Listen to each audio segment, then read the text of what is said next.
Good morning and welcome back. My name is Kim and I'm documenting my husband's journey with cancer.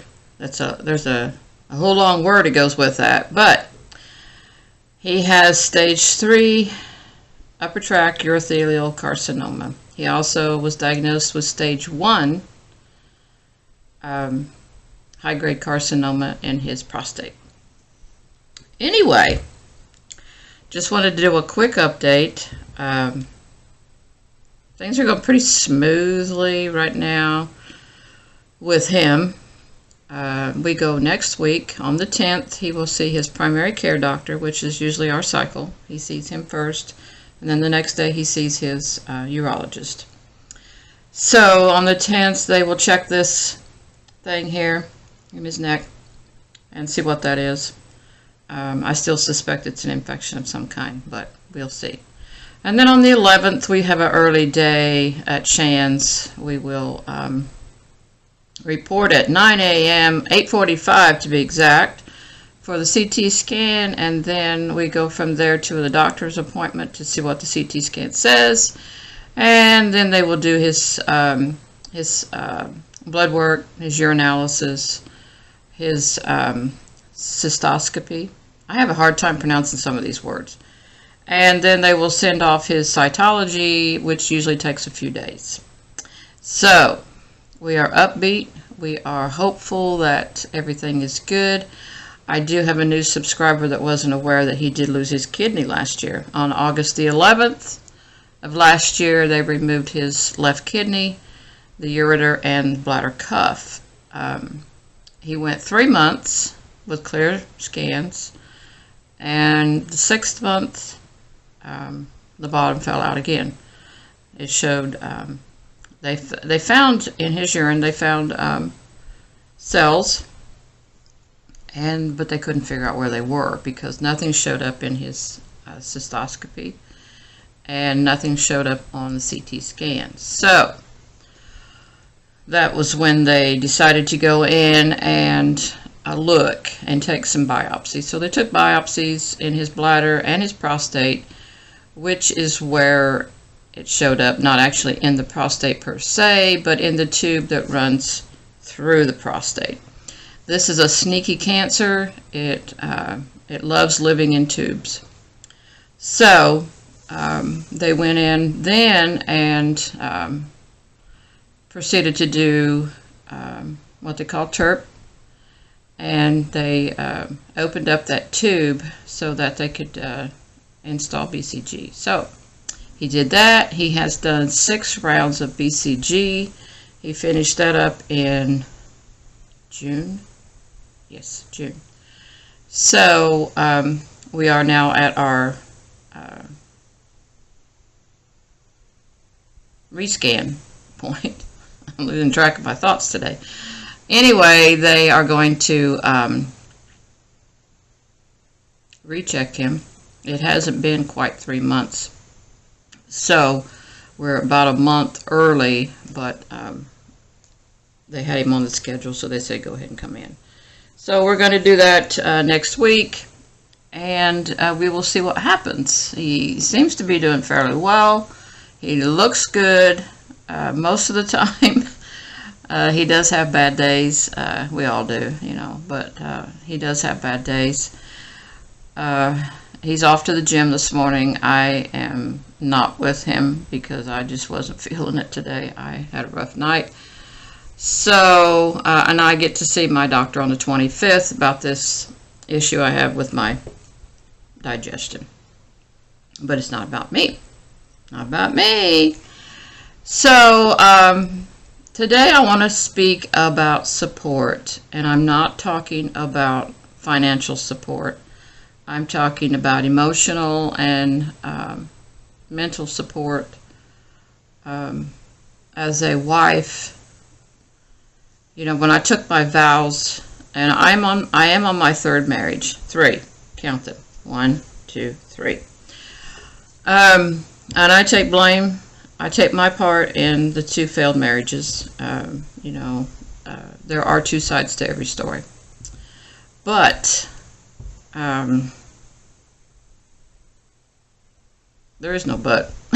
There is no but. I take my vows seriously. I do.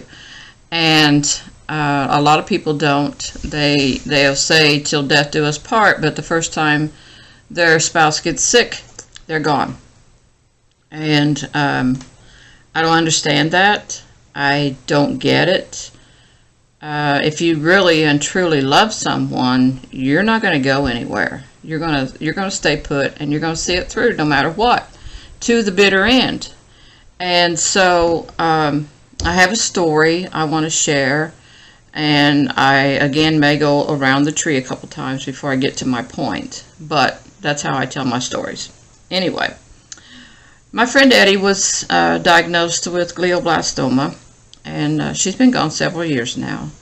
The dates slipped my mind, but anyway, she came to the point where we had to put her in hospice, and it was just her boyfriend and I that took care of her. She had no children, and she had no real family to speak of. The ones that she did have were only there when the money was there, so, you know, that type of family. But anyway, her boyfriend had no legal ties to her. They weren't married, and she had her place and he had his place, but he was committed to her, and I found him to be a true gentleman, a great man. He worked hard to give her a good life, and at times I'm not sure she really appreciated that, but I know she loved him very much, you know. But anyway, it's not about that. She got diagnosed with glioblastoma, and it was just one day she had really bad headache. A couple times she got lost, and they, you know, really thought she had a stroke. So long story short, they went in, and it was really bad, and they gave her 6 months to a year to live. Well, it came time for her to go into hospice care. And like I said, it was just he and I. We shared the responsibility. I kind of bailed on him for a little while because I had a very difficult time accepting that she was not going to be around anymore. So I bailed for a time, and but eventually I got my bearings together. I was in a bad marriage at that point, and he was a very jealous husband, and he did not want me there. But I am a devoted friend, if nothing else. I will be there as long as I'm needed. And I told him that. I said I will be there. When it came time, you know, I told him, I said I will be here until she's gone. So anyway, hospice, you know, we signed her up with hospice. And when you go into hospice care, they gave, now this has been many years ago. I don't know how it works now. They gave us a packet, and it had several different things. And I hate to say the word drugs, but it had several different medications. And they told us what stage we would need the medications for.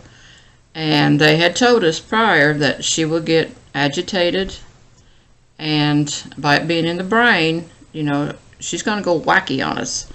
So, you know, we thought we had that figured out. Well, we got this. Well, we didn't have it figured out. So one day he calls. We took turns. He worked, so I would go down during the day and sit with her, and then when he got off work, I would go home. So one Sunday he decided he wanted to go golfing. He hadn't been golfing in a long, long time because, you know, she was his world. So I said, yeah, I'll come down and sit with her. So, you know, I got there. Things were pretty good. She was pretty calm, and she knew who I was. And so we sat there for a little while, and then all of a sudden, it all breaks loose. She was coming out of the bed, and at this point, she could no longer walk on her own. She was, you know, at some point, they do lose all capacity. And so I would get her in on one side, and she would come out the other side. So this went on for quite a while. And I tried everything. You know, she loved to color with crayons. You know, their mental capacity, they revert back to a child. So we had crayons on hand. She played with those. But She didn't want to play with crayons. She didn't want to eat. She didn't want to talk. She loved to watch Dog the Bounty Hunter. That was her man. And she dearly loved watching Dog. And I even actually, at some point during her illness, I wrote him a letter. Never got a response, but I did write him a letter and told him that, she was one of his biggest fans. And she had one time in her life had been a bounty hunter. And so, anyway, she didn't want no part of Dog. So I thought, what in the world am I going to do with her? I can't keep her in the bed. So I called him on the golf course and I said, hey, either you're going to have to come home or I'm going to have to call hospice, because I said she is out of control. So he says, call hospice. So I did, and I'm getting to my point. So he did, or I did, and she said, well, it seems like she's come to this point and you need to give her one of the medications. So I did, and she said put it under her tongue and she'll calm down. So I did. She calmed down. And, the rest of the day was fine. And so from then on, she was on this particular medication quite often because she was really getting agitated. Her brain was just, shutting down. So I think it was the next week, the nurse came in and, they did assessments once a week. And she, told us, she said her time's getting close and we need you to, and we had a schedule, but she said we need you to be on this schedule now. She's going to need this drug at this time of the day. She's going to need this drug every so many hours, blah, blah, blah. So we had our schedule going, and we had it down to a fine art. I mean, every so many hours, and at this point I was staying there. So we would, we made sure she had clean clothes. We dressed her every day. We made sure she had, clean undergarments, the whole 9 yards. We did it all. Very little did the aides have to do when they came to see us, because we had it all done. So I think at the last we had one little aide paint her nails, and so she would be pretty. But anyway, she told us that, so we got on that schedule, and, we did what we were supposed to do. And then, he was fantastic, absolutely fantastic. I can't give him enough praise for this. But, that's the type of person he was and is. He's devoted. He now is married to another fine lady, and she has health issues, and he's doing the same thing with her. He's caring for her. But anyway, the nurse comes in the next week, and she's checking everything out, and she says, we're getting very close.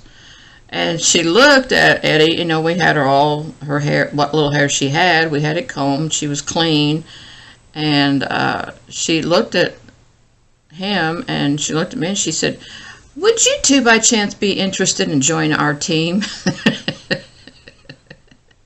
He looked at me and I looked at him, and at the same time we both said, absolutely not.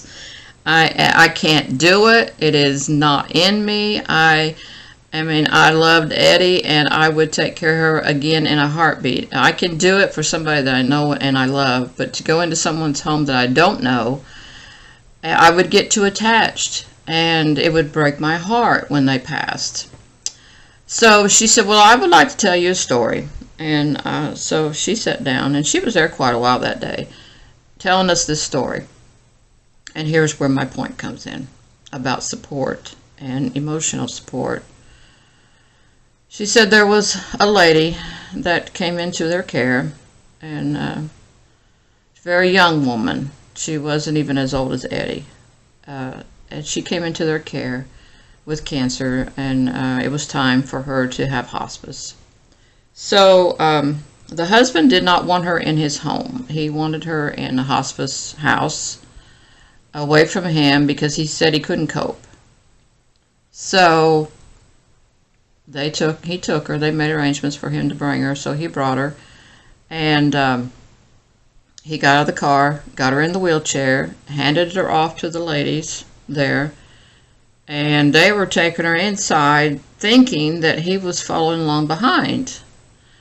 Well, he got back in his car. I will never forget this story as long as I live. He got back in his car and he left. never to be seen again. And I'm thinking, what kind of person does this? You marry for life. You don't marry for, I'm here as long as you do what I need you to do for me. And then if you don't do that and you're not capable of doing that, then I'm gone. And that was the moral of the story. He left. He never came back. He never called. He disappeared. He changed his phone number so they couldn't contact him. Who does this? Who does this? It broke my heart to think that there are these kind of people out there. If you're not in it for the long haul, don't do it. Don't sign up. Just, live your life. Don't get involved with anybody. If you can't be there for the good, the bad, and the ugly, then you don't need to be there at all.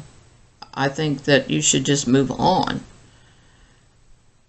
And it touched both of our hearts because we're sitting here looking at Eddie and we're thinking, she may not have children, but she's got us. We're here and we're going to be here till the very end. And we were there till the very end. And I'm not tooting my horn. I'm telling a story about support. And you have to have support. Even people in my position, I'm the wife of the cancer patient. Every now and again,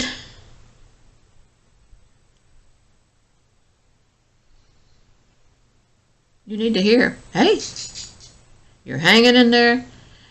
You got this. And I will be. I will be there until the end. No matter when it is. And like I said on my other videos, Clay is stage 3. He has not been given the death sentence. And hopefully never will. But should that happen, do you think I'm going to walk away? No.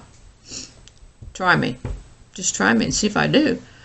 I am not abandoning him in his time of need.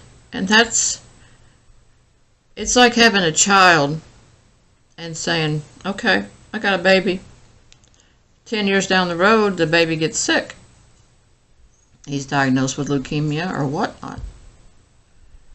Toss it aside. And I've seen this. I have a nephew that had club feet, was born with club feet, severe club feet. And we as a family pitched in and we made sure he had to go to St. Louis for surgery. So we all made sure that we made ourselves available. She was a single mother at that time. And so I had an aunt that had a tag-along trailer. She pulled it over to St. Louis, set it up for us, and whoever was there that week could stay there while he was having his surgeries. But you would be amazed at how many parents drop these children off and never come back. They never return. They can become wards of the state, end up living the rest of their life either in that hospital. There was one that had been there for many years. He was a resident of the hospital. These were 30 years ago. But who does this? Who leaves someone and just walks away, never looks back? And it makes me wonder, are they human? Are they really human? I don't think so. I don't think so. A human being would not do that. And to say that I can't cope and I don't want to be there, I don't want to see it. Oh, my light just went out. Don't know how to fix that. Let me see if I can try another light. To say that you can't cope, and I don't want to see that, and I don't want to be there for that, and I don't want to do this, and I don't want to do that. I don't want to do it either. I don't. But here I am. I'm going to do it, and I'm going to see it through. So I'm going to cut this one short. Hopefully I didn't lose some subscribers. But I just wanted to make a point that everybody needs support. You need emotional support. You need mental support. It's a tough journey to walk. It is very tough to walk. And at any point I could have said, I'm done. I am done. I'm tired of going to Shands. I'm tired of waiting. I'm tired of doctor appointments. But that's not me. That is not me. I'm going to be here till the very end, no matter where or when it is. And that's just bottom line. So I hope that this helps somebody along the way at some point. I just kind of ramble sometimes, but anyway, I hope you guys have a great weekend. Hope to. Yeah, hope to. And I will update you later when we have some results in. All right, I'll talk to you later and see you on the flip side.